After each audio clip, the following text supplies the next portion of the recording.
Hey folks, and welcome back for another video. I am your host CDB. You are not, and today we're going to bring a viewer request to you using the Gillette Pure Soothing Shave Cream. It says we'll talk a little bit about this in a moment. Also going to use the Parker Variant adjustable razor. I've used this in the past. Very similar to the Merkur Progress. Longer handle be one of the key differences. And of course, this is made by Parker, again, called the Variant. The heads on them are almost identical. They operate very similarly. They're both adjustable. The Parker, the main distinction being longer handle, two-piece design. We'll unscrew it. You can see there. And we're going to put a Gillette Silver Blue in here. And look, on this Gillette Silver Blue, do you see that right there? There's a little bit of that waxy stuff protruding out of the blade. And that's not really something you want. And I said on a video, normally you don't see that on these blades, but I have been seeing this a little bit. That adhesive sort of protruding onto the blade. That's not good, and it sort of doesn't give me a good feeling about this Gillette Silver Blue at this moment. But generally, I love them. But this particular batch, I've seen a lot of this, so I don't really dig it. Anyway, we'll screw the razor all the way down, and then you can see the adjustment knob there. I'm going to put this one about, we'll go on 3 for today's shave. We're going to be using the West Coast Shaving. I think this is called, what is it? I don't remember the name of it. But it's one of their synthetic offerings, tortoise shell, or no, it's not tortoise shell. I don't remember. Good brush though, I like it. There's a video that I posted yesterday about my favorite brushes, or the brushes I'm using right now. So you can check it out, and I have the name in there. And we're going to hopefully have a good shave today. By the way, this cream, the Gillette Pure, really inexpensive. It was $12.94 for 3 tubes, and they're 6-ounce tubes. So that is, I'm going to introduce a sort of an acronym, I guess you would call it, or something along those lines, and that is PPO, price per ounce. And price per ounce is one of the objective measures that I use when evaluating a shaving software product, soap or cream particularly. So how much is it per ounce? How much do you get per ounce? So obviously this was $12.94. It was in a 3-pack. And if you do the math on that, that's about $1.39 an ounce, which is terrific. That is a great price per ounce. So if you do that math, and I'm going to have a video upcoming about the way that I assess value in shaving soaps. And PPO, price per ounce, is going to be one of the objective measures. And of course, there'll be subjective measures as well. But I will run down my process and what I think is very affordable. This would be an absolute killer price. Terrific at $1.39 an ounce. Absolutely stellar. But anyway, I'll give you the scale as I see it. Some people will disagree. They'll think that, you know, spending $5 an ounce for soap is okay. I don't feel that way. That is far, far too much as far as I'm concerned. $5 an ounce for me is too much to pay for shaving soap. And the reason being is there's just so much good stuff out there that I just don't see the need to do it. But anyway, we'll go through that in a video upcoming, and it'll be called something like Software Value Assessment, and it's my method. So let's get going with the shave today. The Parker Variant, which is a really nice razor. Good feedback there. Can you hear that? Don't know if you can hear that, but it feels like I'm scraping hot toast, you know, buttering hot toast or something like that. Really nice audio feedback, it's generally called. Really smooth. It shaves a lot like the Progress, folks. And so you know, I'm going to be favorable on anything that shaves like the Progress, because in my opinion, the Progress is one of the best razors that can be had because it's adjustable. It can do almost anything. 2-piece, good design, good build. And the Parker offering is good as well. I have videos on this from a couple of years ago. The knock on this razor initially was that this coating would come off. I don't know if that's still the case or not, but that was the sort of the initial knock on it. I'm getting a lot of good feedback and requests, so thank you very much. I had an individual, Aaron Hall, and he asked me, he would like to see more tips for people with sensitive skin. The issue for me is, generally, I talk about things that I have direct experience with, things that I use and things that work for my use case. And my use case is not that of someone who has super sensitive skin.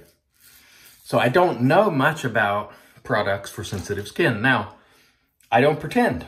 And this is why I'm reaching out to you, the viewers, because some of you have sensitive skin, and I would like you to comment below for Aaron, what are some of the products you use, your favorite products for those of you who have sensitive skin, because that is not my use case.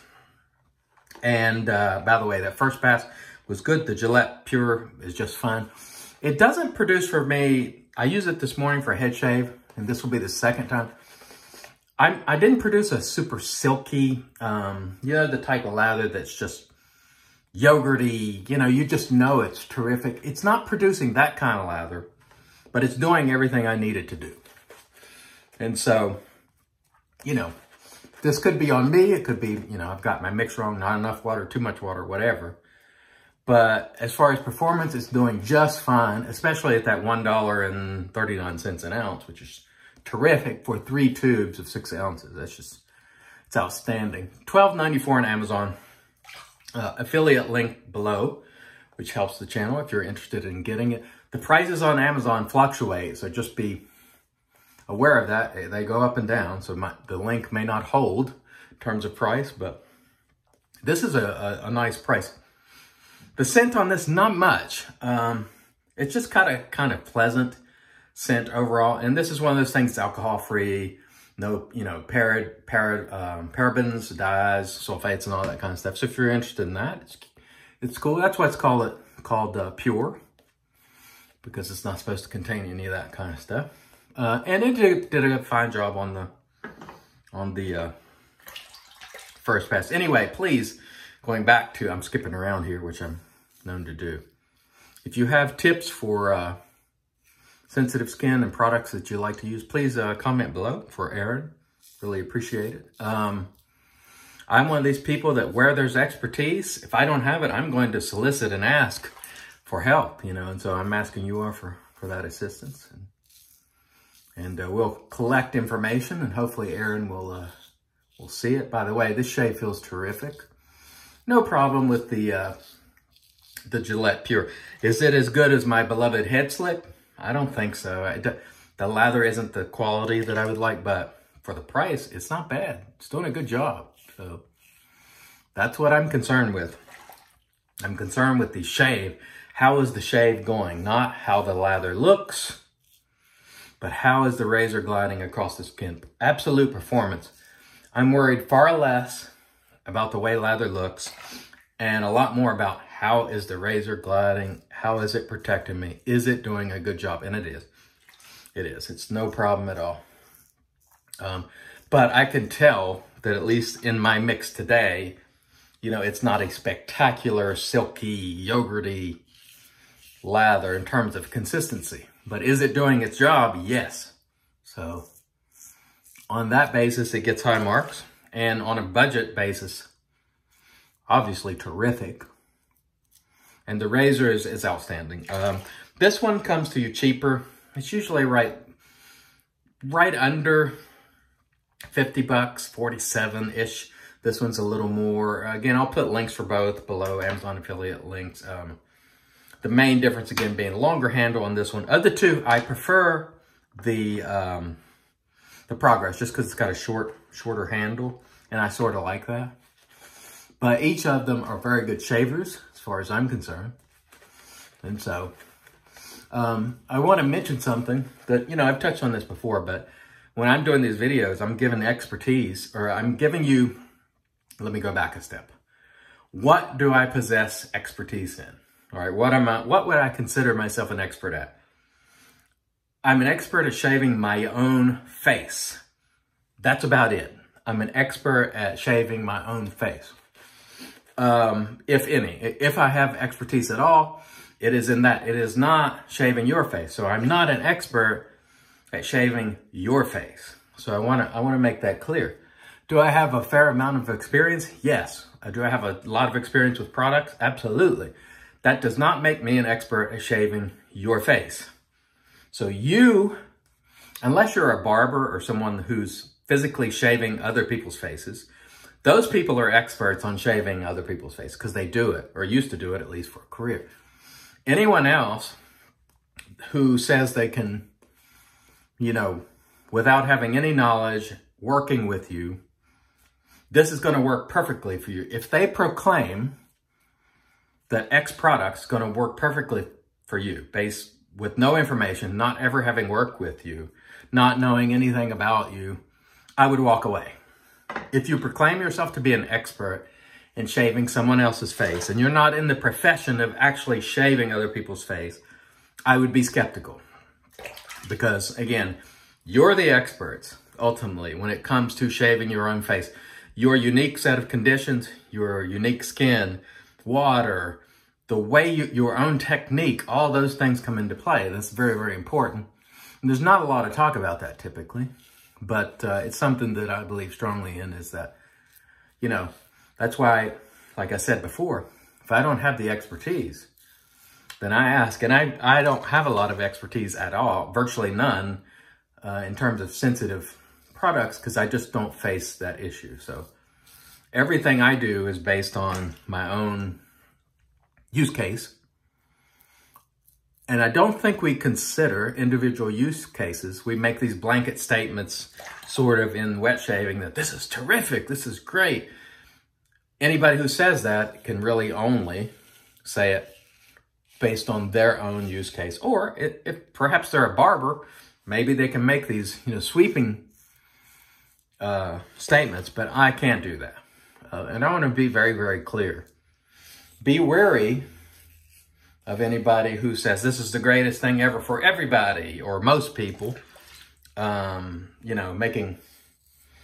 I think it really, truly does vary. On this razor, I guarantee you, some people will love it and some people won't like it. You pick the razor. There'll be people who are like, it's the best thing I've ever used. And it is. It is for them. It really is. But it doesn't mean it will hold true for you. And I really want to emphasize, I can't emphasize that enough. If it's the one thing that I get across to people on this channel is you're in control. Whatever you say works. And if you think something is working fantastic, it is. All right. I can't tell you otherwise. It doesn't matter how much money I've spent. It doesn't matter how many products I've used. None of that matters for your use case. You, the viewer, who has unique, requirements and conditions. So please keep that in mind. Did I get a weeper there? Can't really tell. I don't know. I will say the Gillette Pure at $1.39 an ounce. Not bad.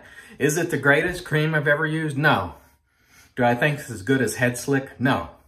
Do I think it's quite good for $1.39 an ounce? 3 tubes of this thing shipped to your door if you're in the United States for $12.94. Pretty good. Pretty good. And so I'd say it has promise. Check it out if you want to. Affiliate link below. The Parker variant, very, very good razor. Very, very good razor. My preference is for the Merkur. Again, handle being the issue. The adjustment I actually like better on this razor. I like the adjustment knob better. The only thing, and actually I'll tell you another area. The knurling on this, better than the Progress. But overall, the size of the Progress in terms of handle just fits me better. If this razor right here had the same handle length as this one, I would probably prefer the Parker variant. It shaves just as well, no question about it. Just a little bit longer. It doesn't you know, my preference is for this one. And so take that for what it's worth. Okay, we're not going to actually show you on screen, but I will rinse down. We'll get into some Hayers, witch hazel, which is terrific stuff. Magic made by witches. And we will close it out with some Booster Ice Lime. This is not an aftershave that will hang around. You just slap it on. It will do a little toning and disinfect. You know, it's got alcohol. And it'll fade away relatively quickly, but it smells great when it's on if you like lime. Again, Booster Barbershop Classic Ice Lime. I like it just for throwing on, knowing that it's going to fade quickly. Like it's nothing I would put on as I'm going to head out to work if I want to smell good for a while, because it's not going to hang around. So keep that in mind. And for, of course, last but not least, the Excellent, which now has soap all over it. West Coast Shaving Synthetic. Thanks so much for watching. I really appreciate it. Having fun. Thanks for your comments. I'm trying to answer as many of them as quickly as I can. I look to get to all of them, at least since for the last week or two, I'm answering them going forward. Thank you so much for your participation. Thanks for viewing. Share the channel, subscribe, like, and all the rest. Until next time, I've been your host, CDB. You are not. God bless.